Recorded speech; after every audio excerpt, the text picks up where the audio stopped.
ቤታችሁን ውስጡን ግርፍ ላስገረፋችሁ እንግዲህ በቀላሉ ኮርኒስና እንዲሁም ኖርማል ቅቦችን አስቀብታችሁ በቀላል ዋጋ የምትጨርሱበትን መንገድ የምነግራችሁ ይሆናል። እንግዲህ ውድ ተመልካቾች ይህን ቪዲዮ እስከ ፍጻሜው ብትመለከቱት በተለይ ውስጡን ገና ላላስተካከላችሁ ቤታችሁ በተለይ ውስጡ ግርፍ ለሆነ በአሁኑ ሰዓት እንግዲህ ኮርኒሱንና እንዲሁም ኖርማል ቅብ ብናስገባው ቻክ ሳይሰራ ግድግዳው ስንት ብር ያስፈልገናል በዝርዝር የምናይ ነው የሚሆነው። እስከ ቪዲዮ ፍጻሜ አብራችሁ ይቆዩ። አሰላሙ አለይኩም ወራህመቱላሂ ወበረካቱ። ሰላም እንደት ናችሁ ውድ የቻናሌ ቤተሰቦች ሁሉ ሰላም ሁሉ መልካም ከኔ ጋር አልሐምዱሊላህ ሁሉ ሰላም ነው። እናንተም በያላችሁበት ዓለም ዳርቻ ሰላማችሁ ይብዛልኝ።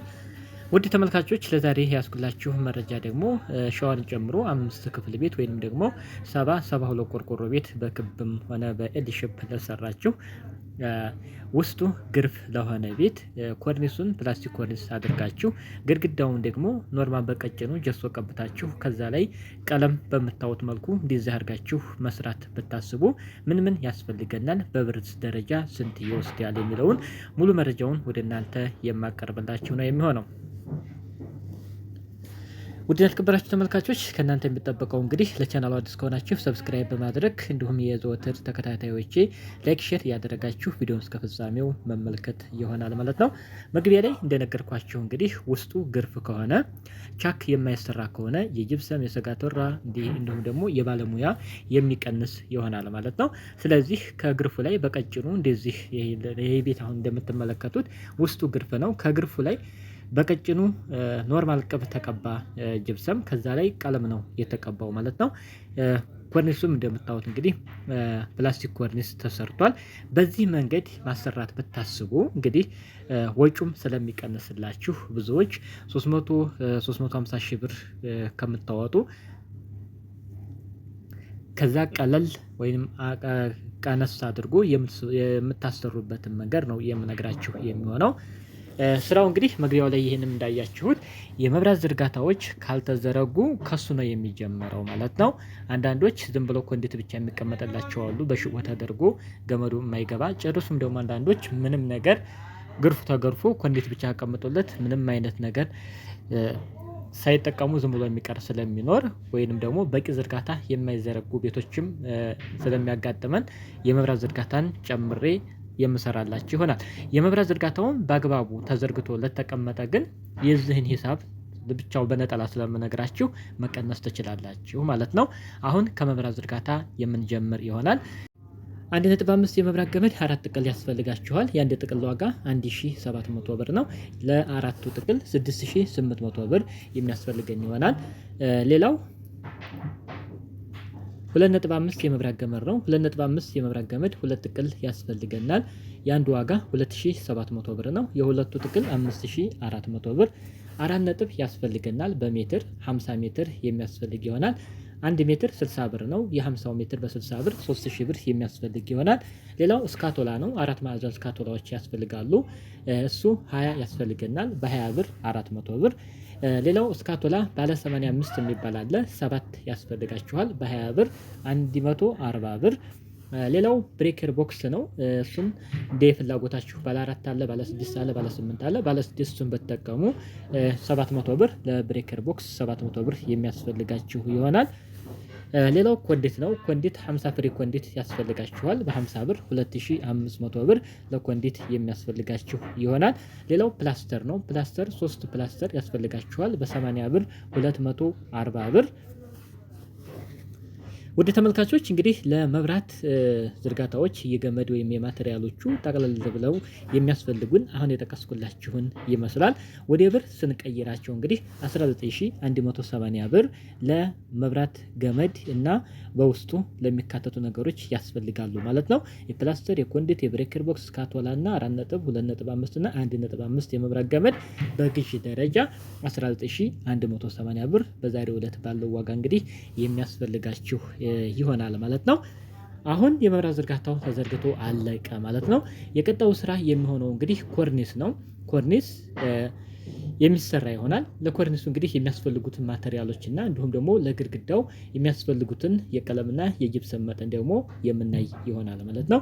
ከፕላስቲክ ስንጀምር 70 ካሬ ፕላስቲክ የሚያስፈልጋችሁ ይሆናል በረንዳውን ጨምሮ ማለት ነው።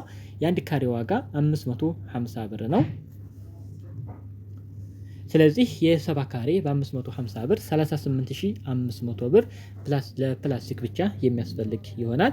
ሌላው ሞራሌ ነው። ሞራሌ በአንደኛ ደረጃ ባለ 9 በሚባለው ሞራሌ 16 እስር ያስፈልጋችኋል። የአንዱ ዋጋ ወይም የአንዱ እስር 1800 ብር ነው። ለ16ቱን በ1800 ስታበዙት 28800 ብር ለሞራሌ የሚያስፈልግ ይሆናል። ሌላው እንጨት ነው። እንጨት እንግዲህ ከላይም ከኮርኒስ ላይ የሚገባ እንጨት አለ። ከዛ ተጨማሪ ደግሞ ለምን ለከበሌቶ የሚያስፈልግ እንጨቶች ያስፈልጋሉ። ጠቅላላ 35 እንጨቶች ያስፈልጋሉ። በ250 ብር ብናበዛቸው 8750 ብር ለእንጨት ብቻ የሚያስፈልግ ይሆናል ማለት ነው። ሌላው ሚስማር ነው። ሚስማር እንግዲህ 7 ቁጥር 9 ቁጥር እንዲሁም ደግሞ እነዚህ ለፕላስቲክ የሚሆኑ ሚስማሮች አሉ። ጠቅለል ብሎ የነሱ 4000 ብር ለሚስማር የሚያስፈልጋችሁ ይሆናል ማለት ነው። ከሁሉም የሚስማር ዘሮች ሌላው እንግዲህ ጅብሰም ነው። ጅብሰም እንግዲህ ለምንድነው የሚያስፈልገን? ፍሬም ይገጠማል። ያ ማለት ፕላስቲክ ኮርኒሱ ከተሰራ በኋላ ፍሬም ገጠማ አለ።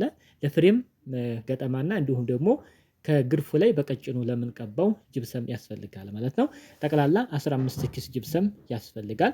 በ320 ብር 4800 ብር ለጅብሰም የሚያስፈልገን ይሆናል ማለት ነው። እንግዲህ ውድ ተመልካቾች ግድግዳ ላይ ቻክ ይሰራ ተብሎ ቢታሰብ እስከ 200 ኪስ ያስፈልገዋል። በቀጭኑ ከግርፉ ላይ በቀጭኑ የምትቀቡ ከሆነ ደግሞ በ15 ኪስ እስከ ፍሬም ገጠማው ያጠቃልለዋል ማለት ነው። ስለዚህ ውድ ተመልካቾች ለጅብሰም 4800 ብር አጠናቀቅን ማለት ነው። ሌላው ቃጫ ነው። ቃጫ ለምንድነው የሚያስፈልገን? ከላይ ለፍሬሙ ጅብሰሙ በቃጫ ነው የሚሰራው። ስለዚህ ቃጫ ያስፈልገናል። 10 ኪሎ ቃጫ የሚያስፈልግ ይሆናል።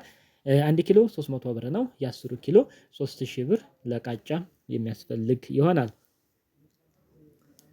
ሌላ ውድ ተመልካቾች የመጋረጃ ብረቶች አሉ። እንግዲህ በመስኮቱ በፍሬንቹ ዙሪያው ማለት ነው የመጋረጃ ብረት በወርቃማው እሱን ብትጠቀሙ ጠቅላላ 6000 ብር ለመጋረጃ ብረት የሚያስፈልግ ይሆናል።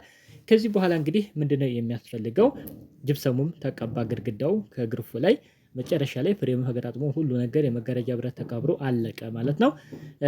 ከዚህ ላይ እንግዲህ ምንድነው የሚያስፈልገው? ቀለም ነው የሚቀባ የሚሆነው ማለት ነው። ግርፊ ቤት ላይ እንደ ቻኩ ማቴሪያል የቀለም ፍጆታው ወሰድ ያደርጋል የግርፉ ማለት ነው። ስለዚህ 4 ካርቶን ቀለም የሚያስፈልግ ይሆናል ወይም 16 ጋሎን ማለት ነው። እስከ ዘኮሎ የመቃን ሁሉ አጠቃሎ ማለት ነው እስከ 16000 ብር ለቀለም የሚያስፈልግ ይሆናል። ከዚህ በተጨማሪ መቀየጫዎች አሉ። የተለያዩ መቀየጫዎች እንግዲህ በመጠቀም የተለያዩ የምትፈልጓቸውን ከለሮች መጠቀም ትችላላችሁ። ከሁሉም እስከ 10 መቀየጫዎች ብትጠቀሙ በ150 ብር 1500 ብር ለመቀየጫ የሚያስፈልግ ይሆናል። ሌላው እንግዲህ ምንድነው? የእቃ ማጓጓዣ አለ። ያ ማለት እንጨት አለ፣ የሞራሌና ፕላስቲኩ የጅብሰሙ ጠቅለል ብሎ እነዚህን እቃዎች የመኪናና እንዲሁም ደግሞ የወዛደር የመጫኛም የማውረጃም ሁሉም ተጠቃሎ እስከ 7000 ብር የሚያስፈልጋችሁ ይሆናል ማለት ነው። ከዚህ በመቀጠል እንግዲህ ምንድነው? የባለሙያ ነው። የባለሙያ እስከ 60000 ብር የሚያስፈልጋችሁ ይሆናል። ከ60 እስከ 70000 ብር የባለሙያ ያስፈልጋል። ከምን ከመብራት ዝርጋታ፣ ኮርኒስ፣ ግድግዳ ቅብ አለ ሙሉ ማለት ነው ፊኒሺንጉን ከ60 እስከ 70000 ብር የባለሙያ የሚያስፈልጋችሁ ይሆናል። ቻክ ቢሆን ለምሳሌ ግድግዳው ቻክ የሚሰራ ቢሆን ኑሮ ፕላስቲክ ወርሱት አልቋል ተሰራ። ቻኩ የሚጨመር ቢሆን ኑሮ ከ100 እስከ 110000 ብር የሚያስፈልጋችሁ ይሆናል። ይህ ግን ቻኩ ስለቀነሰ ነው ዋጋው የወረደው ማለት ነው። 60000 እስከ ኮርኒሱ እስከ መብራት ዝርጋታው አጠቃሎ ማለት ነው። ውድ ተመልካቾች እንግዲህ ይህንን ጠቅላላ አድርገን ስንደምረው እንግዲህ የማቴሪያልም የባለሙያም ሁሉም ጠቅላላ ብሎ እስከ 200,000 ብር የሚያስፈልጋችሁ ይሆናል ማለት ነው። በዚህ መካከል አንዳንድ ጥቃቅን ወጪዎች ሊኖሩ ይችላሉ። ከ200 እስከ 210,000 ብር አለው። በዚህ መንገድ ማጠቃለል ወይም ስራችሁን በዚህ መንገድ ማሰራት ትችላላችሁ ማለት ነው። ነገር ግን ወደ ቻክ ግድግዳውን ወደ ጅብሰም ይሰራ ተብሎ ከታሰበ ደግሞ 15 ኪስ የነበረው ጅብሰም ወደ ስንት ከፍ ይላል ማለት ነው? እስከ 200 እና 190 ኪስ አካባቢ ግርፍ ስለሆነ የሚያስፈልግ ይሆናል። የጭቃ ቤት ከሆነ ከዛ በላይ ስለሆነ ማለት ነው ይሄን የሚያስፈልግ ይሆናል። ሌላው የሰጋቱራ ይኖራል። በዛ ላይ ደግሞ የሰራተኛም ጭምር ሂሳቡ ከፍ ይላል ማለት ነው። ውድ ተመልካቾች እንግዲህ ለዛሬ ያስኩላችሁ መረጃ ይህንን ይመስላል። ይህን ቪዲዮ እንደምትወዱት አልጠራጠርም። ላይክ አድርጉት፣ ሼር አድርጉት። በሌላ አስተማሪ ቪዲዮ እስከምንገናኝ በያላችሁበት ዓለም ዳርቻ ሰላማችሁ ይብዛልኝ። ወሰላሙ አለይኩም ወራህመቱላህ ወበረካቱ